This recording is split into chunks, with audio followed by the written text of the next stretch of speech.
का जो तेल खोलने का स्टाइल है बड़ा खतरनाक है। ये क्या करते हैं सर आप? ये थोड़ा जब गर्म हो जाता है तो उससे तुरंत खुल जाता है। तो प्लास्टिक को तेल में ही मेल्ट कर देते हैं। पानी पीना तो 20 रुपए, पकौड़ा खाना 10 रुपए। सर 10 रुपए में क्या प्लास्टिक के पकौड़े? प्लास्टिक के पकौड़े होते हैं। सर ये किस चीज के?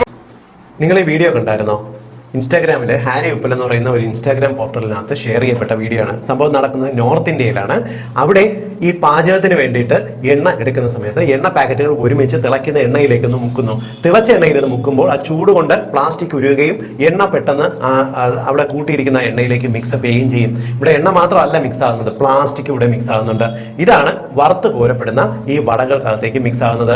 നമ്മളിങ്ങനെ 10 രൂപയ്ക്ക് വട വാങ്ങി കഴിക്കുന്ന സമയത്ത് നമ്മുടെ നാട്ടിൽ ഇതുപോലെയൊക്കെ സംഭവിക്കുന്നുണ്ട് കേട്ടോ. നിങ്ങൾ കഴിഞ്ഞ കുറച്ച് ദിവസങ്ങൾക്ക് മുമ്പ് കൊല്ലത്ത് ഇത്തരത്തിൽ പ്ലാസ്റ്റിക് കവറുകൾ ഇട്ട് വടകൾ ഉണ്ടാക്കുന്ന വാർത്ത നിങ്ങൾ ഒരു പക്ഷേ അറിഞ്ഞിട്ടുണ്ടായിരിക്കാം. ഇങ്ങനെ പ്ലാസ്റ്റിക് പലതരത്തിൽ വടകളിലൂടെ ഉള്ളിലേക്ക് എത്തുന്ന സമയത്ത് ഇത് പ്ലാസ്റ്റിസൈസേഴ്സ് എന്ന് പറയുന്ന വളരെ മൈക്രോ കണികളായിട്ട് മാറുന്നു. ഇത് നമ്മുടെ ശരീരത്തിൽ വളരെ ചെറിയ രക്തക്കുഴലുകളിൽ പോയി അടയും. പ്രത്യേകിച്ച് കണ്ണുകൾക്കകത്തെല്ലാം തന്നെ ഇത് പോയി അടഞ്ഞിട്ട് വളരെ പെട്ടെന്ന് കണ്ണുകൾക്ക് നമ്മുടെ കാഴ്ചശക്തി പോകുന്നതിന് കാരണമാകും. എന്നാൽ ഇതിലെല്ലാം ഉപരിയായിട്ട് ചെറുപ്പക്കാരാണല്ലോ വടകളും ചായയെല്ലാം കടകളിൽ പോയി കൂടുതൽ കഴിക്കുന്നത്.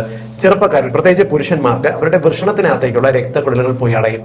കുട്ടികളുണ്ടാവത്തില്ല, ബീജത്തിന്റെ പ്രൊഡക്ഷൻ അങ്ങ് കംപ്ലീറ്റ് കുറഞ്ഞു പോകുന്ന അവസ്ഥ വരും. സ്ത്രീകൾക്കാണെങ്കിൽ ഓവറിയിൽ പോയി ഇതേ പ്രശ്നം തന്നെ ഉണ്ടാക്കും. അതുകൊണ്ട് കടകളിൽ നിന്നും വട വാങ്ങി കഴിക്കുന്നവർ അതിന്റെ ക്വാളിറ്റി കൂടി ഒന്ന് ശ്രദ്ധിക്കുക.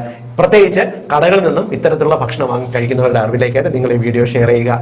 വടപ്രേമികളെ നിങ്ങൾ ഈ വീഡിയോയിൽ കമന്റ് ബോക്സിൽ ഒന്ന് ടാഗ് ചെയ്യൂ.